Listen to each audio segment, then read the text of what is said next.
Ayun, so good evening guys. Ngayon po ay Monday, October 2, 2023. So first week ng October natin at pullback si index natin. So medyo binuhusan siya ng closing. So nag-close tayo ng negative 0.26%. Pero kung hindi dahil doon sa pre-close period natin is berde sana, nakabawi sana yung index natin. So medyo nag-pullback tayo 6,304.53. So mukhang magre-retest tayo dito sa may console area, malapit dito sa MA9 ng index natin. So meron pa rin tayong net foreign sale, 402.01 million. So dahil dyan, di ba, medyo binuhusan tayo kanina, so medyo mix yung results ng trending stocks natin. Yung mga trending natin, so alalaki pa rin ng galawan. So especially itong si dito natin, diretso talaga yung yung galaw ng price action niya. So meron siyang 5.26% na gain for today. So laki na. Pa 60% na yata itong si dito natin. Pero meron siyang net foreign sale na 2 million naman sa kanyang net foreign sale for today's trading. Si FCG natin, medyo nag-pullback siya. So isa sa mga mapula for today. Nag-drop siya ng negative 1.33%. So, di ba Friday umakyat siya ng 5%. So, pullback naman siya ngayon. Tapos, ganun din si nickel. So, meron siyang pullback na 4.41%. Ayan. So, hopefully nakalabas kayo last Friday. Sayang din yung di ba? Yung 4% na drop. Tapos, medyo malakas yung net sell niya, 22.79 million. So, dito ang green. So, maganda yung galaw. Si green natin is nag-up siya ng, ilan ba to? 7? 7.69%. So, medyo malakas pala yung galaw nitong si Green, binawi niya nag-drop naman siya nung Friday ng around 4%. So medyo binawi din po niya yung galaw niya sa ngayon. So up na siya, 7% pa siya. So meron siyang net foreign buy na 4.83 million. So may tagatulak itong si Green natin. Tapos si BLL, pinag-usapan siya, nag-trending siya kasama ni Meg. Ewan ko si Meg kasi okay yung setup niya. Pero to si BLL, nag-spike ng konti yung price natin sa kanya. Umakyat yata siya ng halos 3 to 4% yung ginalaw niya pero nag-pullback din siya kasi meron siyang upcoming na dividends. So siguro nagulat yung iba. Biglang pinump si BLL naman natin. Tapos si SEC, so hindi pa tapos yung trend niya. So bumawi siya. Akala ko medyo topish na siya na eh. SEC natin. So nag-up siya ng 2.01%. So bumalik doon sa uptrend na direction naman niya. Okay? So yan po yung ating mga trending stocks for today's trading natin. So disclaimer guys, sa mga bago sa channel natin, as usual, yung ating review is for education purposes lang po yan. So wag mo gagamitin to as a reason para mag-buy, mag-sell, or hold ng stocks. Due diligence na po doon sa stocks na gusto mong bilhin. And please don't forget to follow yung YouTube channel natin para updated ka lagi dito sa trending stocks review. Subscribe ka lang guys para updated ka. Or kung gusto mo sumali sa community, meron po tayong membership button naman dito sa kanya. So, pwede kang mag-join. Okay? So, check mo na lang po yung mga daily uploads natin sa trending stocks, company reviews. Hindi tayo nakagawa ng video. Profit or loss, yung mga sample trades natin, yung basic indicators. Hopefully, nag-aral tayo over the weekends. Tapos, yung mga risk management dito sa fundamentals natin. And then, yung ating mga PSC market status. Okay? So, follow mo ko guys dito sa Kalaboy Trader Crypto ko to para sa mga play to earn games natin. Nagulat ako sa galaw ni Bitcoin. So, in-expect ko babagsak siya ulit, diba? Kasi ang range niya lang last time 25 papunta 27. So, ngayon nag-breakout siya nasa 28K. So, malay mo, merong mga bagong magsulputan ng mga play to earn games natin. So, nakabantay lang tayo. Okay? So, follow mo din ako dito sa social media natin, dito sa Facebook account para updated ka sa posts or dito sa pinaka-Facebook page natin. So, double check mo lang po yung mga pinopost natin dyan. Okay, tapos yung ating Bodega Peak sa mga articles po natin sa local market, dito sa US market. And then dito sa cryptos, money earners is yung mga side hustles natin. Medyo mababa yung yung start ko ng October. So mahina siya kasi weekends nag-start yung di ba? Yung first day of October natin. So check mo na lang po yung mga side hustles na ginagawa naman natin diyan. Okay? So tingin tayo dito, refresh ko lang si Twitter natin. Ayan. So, tignan muna natin yung pinaka-summary ng index dito sa bandang baba. So, yung traded value natin medyo mababa, 3.86 billion. Tapos, meron tayong 402 million na net foreign sale. So, ang tinamaan is medyo mix. pero nandito sa finance, sino kaya stocks dito sa finance natin? And then sa mining and oil, siguro si nickel kasi nag-drop siya na more than 4%. So bumawi si services sector at saka si industrial sector. Nag-berde yung galaw pero hindi naman ganun kataas yung bounce po nila. Okay? So ito yung mga binenta daw ng mga foreigners natin galing kay DA Market. Si BPI, Metrobank, PNB, UBP, si MER, SPC, DNL, Megawide, si ABA, si PG, Globe, Converge, Cebu, STI, si Bloom. Ayan, mahina si Bloom. Si Home, FNI, at saka si Nickel naman natin. Okay? So, Bright Kindle, meron siyang declaration ng cash and property dividends. So, nagpaparamdam na naman si Bright Kindle natin.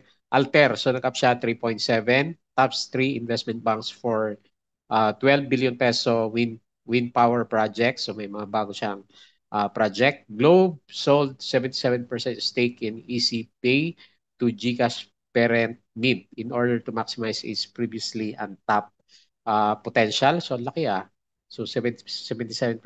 So parang nag-TP itong si Globe natin.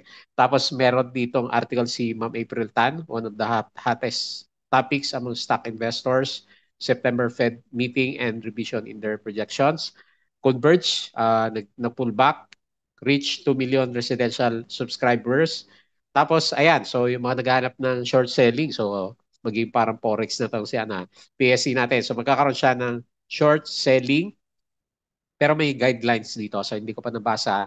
Tapos kailan yung pilot run para dito sa short selling sa PSE market. Ayan. So wala tayong inudahilan bakit hindi tayo makalabas sa mga stocks kapag meron ng shorting kasi pwede ka nang kumita kapag pabagsak, pwede kang kumita pag tumaas po yung price ng market natin. So effectivity of short selling guidelines.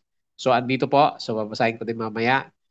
Globe Telecom sells EasyPay to Financial Technology Unit and GCash Operator Mint for 2.3 billion or 50% above its 2019 acquisition cost. Ayan, so laki ng kinita niya, naka 50%. Alter, so meron siyang investment. Tycon, Dennis Anthony Uy, so may nagpaparamdam na. Converge ICT surpasses 2 million home subscriber. Breaking. So ito na yung yung issue natin sa US kasi 'di ba nahirapan siya umakyat from the past few weeks na trading sa US. So okay na, hindi na magkakaroon ng government shutdown, nagkaroon na ng butuhan. So Vistalan declares ito meron siyang dividends. So ito yung nagpa-spike 0.06 per common share. Dividend per REIT, meron din siyang dividends. Alternative, basa natin yan. Megawide, so mukhang pupunta sa property. Nahirapan na yata sa construction si Megawide natin. Cebu eyes to use sustainable aviation fuel. Tel unit expands data center. Bloom. So si Enrique Rason pala yung nag-invest dito sa overnight place out or meron siyang investor pala at 10 peso per common shares. And then Megawide project dependent on partners presence and stake. So tinatawag niya yata si Megawide kung sasali sa bidding sa NAIA. IMI, bagsak si IMI. Core business is already profitable according to CEO. FGen expects to close the 165 megawatt power project. Tapos undecided si megawatt natin. Okay? So yung iba dito is yung mga galawan natin last Friday, King of Cash. Push 5.6 billion to Blueberry. Ayan. So panalo si Enrique Rason natin. Okay? So nickel nag-pump ng 13%. HTI adjust dividend policy. Okay, tapos yung mga galawan natin. Sa US market is last Friday, medyo sideways lang siya. Pero ngayon parang verde yung galawan dito sa bandang US market naman natin. Okay? Ayan, so guys so October na ulit. So open yung ating Patreon channel sa mga gusto sumali sa trading group. So double check nyo lang po kung gusto mo ng guide sa trading and investing dito sa PSE market or kung gusto mo support sa atin as a content creator, pwede rin po dito sa Patreon channel naman natin. Okay, so double check mo na lang yan. So refresh natin ng konti si To Trade Asia Prime natin.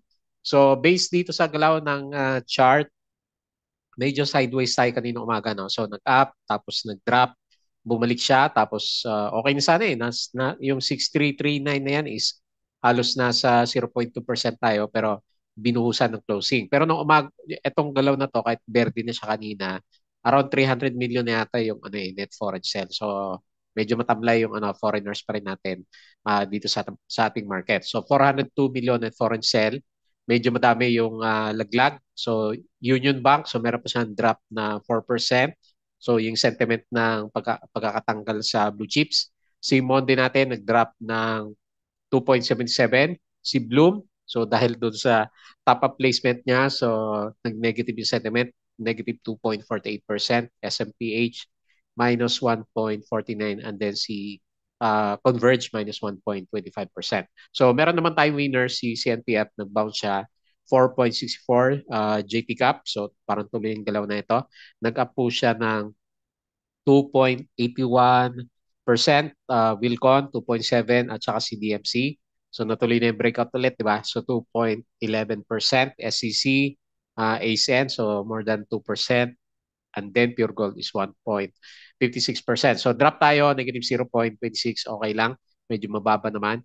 6,304.53. 55% foreign participation and then 45% local participation naman. Okay? So dito sa mga winners, siyempre si dito. Nanguna, pero nagugulat ako dito kay ABS-CBN. Bibenta kaya niya yung stock niya kasi ilang araw na siyang nag-spike eh, 9.33%. Siyempre aggressive din pag nag-pullback yan. Si Green is nag-bounce 7.69. Ellie, ayan, nabuhay din si Ellie. Tignan mo yung chart niya. 6.2%. Si dito 5.26. MRC, ayan, buhay na 5.21%. PHR 5.08. SSP, ito may muntik na ako ma-shake out dito, 4% up, so good. Alter 3.7, Fruit 2.75. So nagpapalitan yung gumagalaw ng mga stocks 2.6 si Plus diretso ulit, tapos si AP is 2.54. Dito sa losers natin, so nanguna si Apollo 5%, Nickel 4.4, sino pa ba? IMI. So grabe yung drop ni IMI, no? Nasa bottom na rin siguro to, 3.08. Monde 2.77. Sino pa? Bloom. Ayan, so nag-drop si Bloom. Si Web 1.55%. Okay? So refresh natin to para makita natin yung galaw ng mga individual na stocks. Okay, so punta tayo dito sa chart muna. Untog tayo.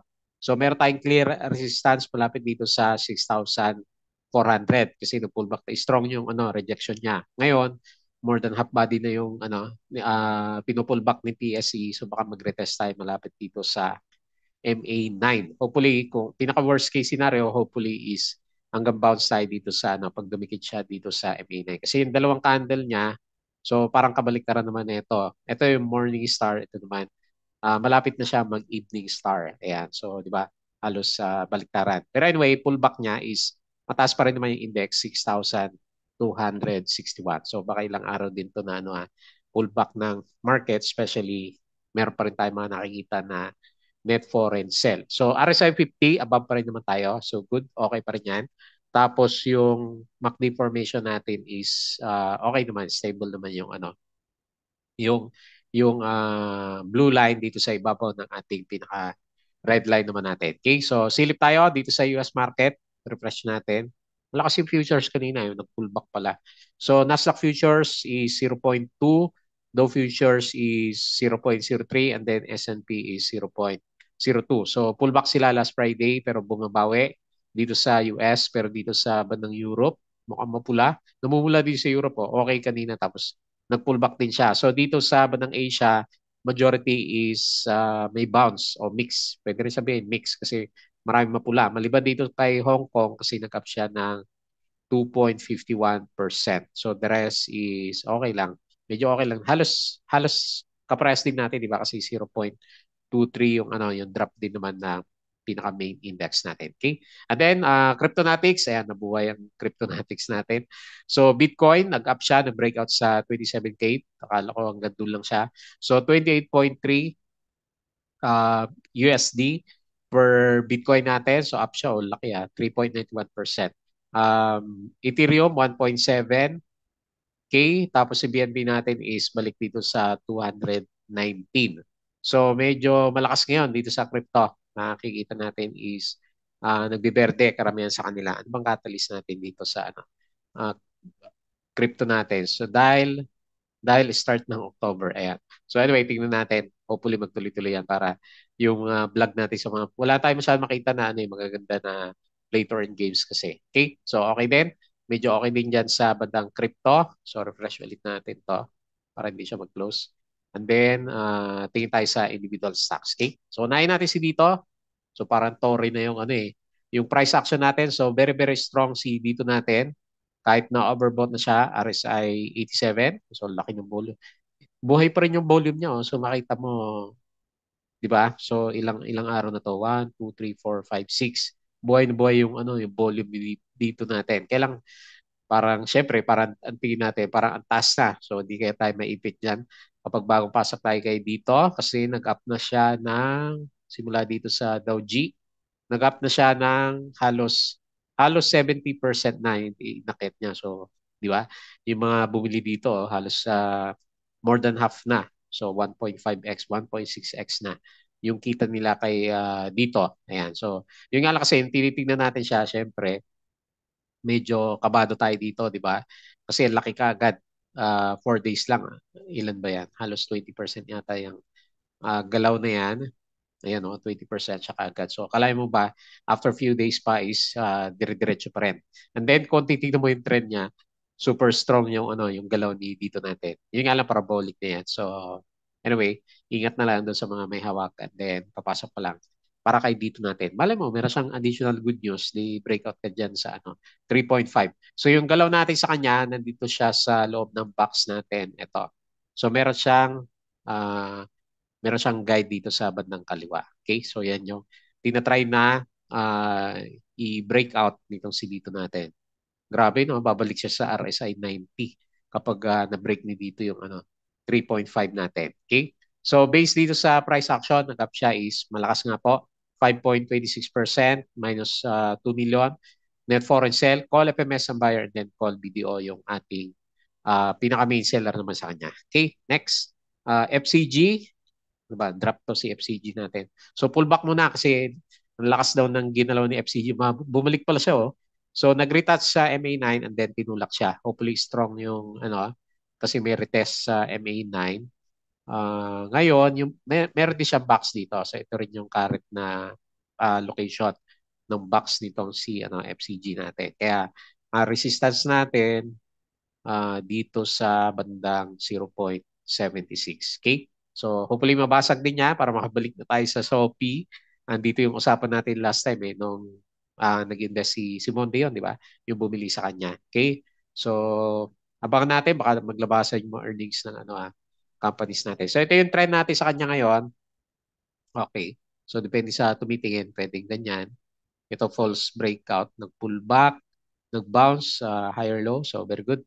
So, ngayon, ito yung support area natin, 0.7 naman. Okay? So, based dito sa price action niya is, okay, tingnan natin. Hindi pa masyado malinaw yung direction ng RSI, pero upward naman yung overall trend niya. Tapos, okay din yung MACD formation. Ayan. So, wala tayong mga nabasa na catalyst maliban kay BLL, di ba? Kasi nag-trending siya. Meron pala siyang upcoming na dividends. So nag-drop siya 1.33% si FCG.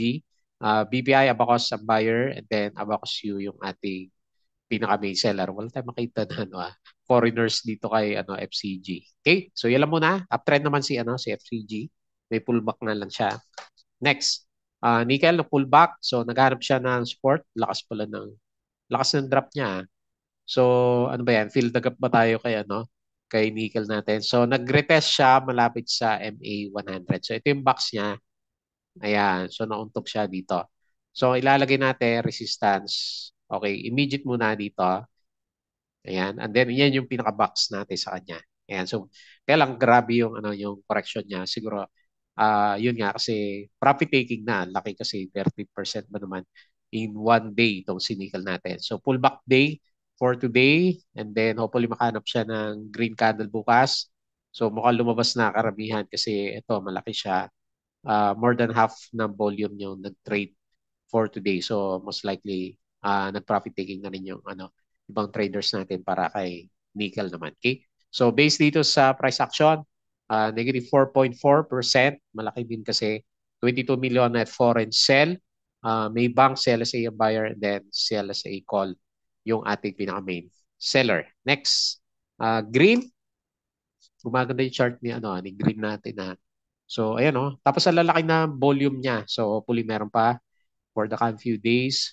Saan yung resistance natin? Hanapin natin. Yan. 0.3748. Interesting to see yung breakout natin dyan para babalik tayo dito sa box dito sa bandang taas naman. 0.44, diba? 45 after niya mag-break. So mag-break muna siya dito sa 0.3748 bago natin anticipate yung next na box formation niya. Pero clear na yung medyo clear na ng konti yung reversal niya. Ayan. So meron na siyang trend reversal itong si green, okay yung RSI tapos okay din yung MACD. Nagugustuhan natin syempre yung pa-spike ng volume natin dito sa bandang baba. So medyo pinapasok na siya ng mga traders po natin. So up, lakas pala, 7.69%, 4.8 million. Net foreign buy sa amin, AAA Empire. And then siya din po yung ating pinaka-main seller. Next, si BLL. So yun po yung catalyst natin sa kanya. Hindi naman gumalaw yung price niya. Pero pumitik siya, di ba? Kasi parang nag-breakout din siya. Mawag pala siya ng halos 4%, more than 4%. Dito pala yung sukat natin. Ito yung close niya. So yung candle is 5%. Yun nga lang na pullback siya. So meron siyang catalyst is yung ating dividends. So meron siyang disclosure kanina. So ba yung Ayan. So meron siyang declaration ng dividends. Ang ex-date is around October 13 kung hindi weekends tong pinaka-record date. 3 days 3 days bago yung record date. So yung mga yung mga working days, 3 days na working days bago yung record date. Yung po yung pinaka-ex date niya or tingnan mo na lang sa chart ni investor natin. Okay? So meron siyang ipit. Nang ipit siya kasi. So syempre pag nakita mo yan, 5% breakout. So medyo nang ipit tong si BLL. Tapos na rin naman na yung downtrend niya pag tinignan mo siya. So most likely baka bumalik din naman dito sa 1.73. Mabagal naman yung galaw niya. So tignan natin kung matuloy yan. So yan muna. Catalyst po natin is dividend. So check mo na lang kay Investa kung ano yung pinaka-XD. BLL, based sa price action, nag-up pa rin naman siya 1.2%. 4.49 million net foreign sell. Call SB equities a buyer. Mandarin FMS yung ating pinaka-main seller. And then lastly, si SEC. Paborito din natin to, si SEC. Kasi very, very strong yung trend. So, meron siya maliit na breakout. Tignan natin kung matuloy yan bukas. And then, inuunti-unti niya yung pag-breakout niya dito sa 36 pesos. May gap siya dito eh. Ayan o. Tignan natin kung abot tayo dyan bago dumating yung rumors about sa dividends nitong si SEC naman natin. Okay, so very good. Smooth sailing tayo dito kay SEC. Mabagal nga lang siya pero verde-verde naman. Si East-West ba? Ano nangyari sa kanya? So nagko-consume muna si East-West natin kasi medyo smooth din yung galaw ni East-West. East-West natin. Nalilito ako eh. Pero basa ko sa kanya S-West para mas mabilis. Okay? So yan lang muna yung ating review for today. Ito yung pinaka-trend ni SEC. Tingnan natin. May karga ba to? Nag-up siya 2.01%. 5.4 net foreign buy. FMS call ang buyer. FMS Abacus yung ating pinaka-main seller. So meron siyang konting karga. Nagtutulak ng price niya. And then, anyway, yung volume naman natin overall is healthy din naman itong si SEC po. Okay? So anyway, ganun na lang muna yung ating review. So retest muna, naghahanap pa ng support si PSE. So hopefully hindi siya mag-retest dito pabalik sa 6,000. Mag-support tayo dito sa 6,260 para sa higher low formation ni Philippine Stock Exchange natin. Okay? So Monday pa lang naman. So yun lang muna yung ating review for today. Bago tayo close, please don't forget to subscribe ulit dito sa ating Palaboy Trader na YouTube channel. Join ka lang sa group guys kung gusto mo ng guide. Crypto ko to para sa mga play to earn games dito sa Facebook account. Follow mo na lang. Facebook page, Bodega Peak, Money Earners, Twitter, and Patreon. Sa mga gusto mag-support at then gusto mag-join sa trading group, sali lang po kayo dito sa Patreon channel naman. Okay? So yun lang. Maraming salamat. Kita po ulit tayo bukas.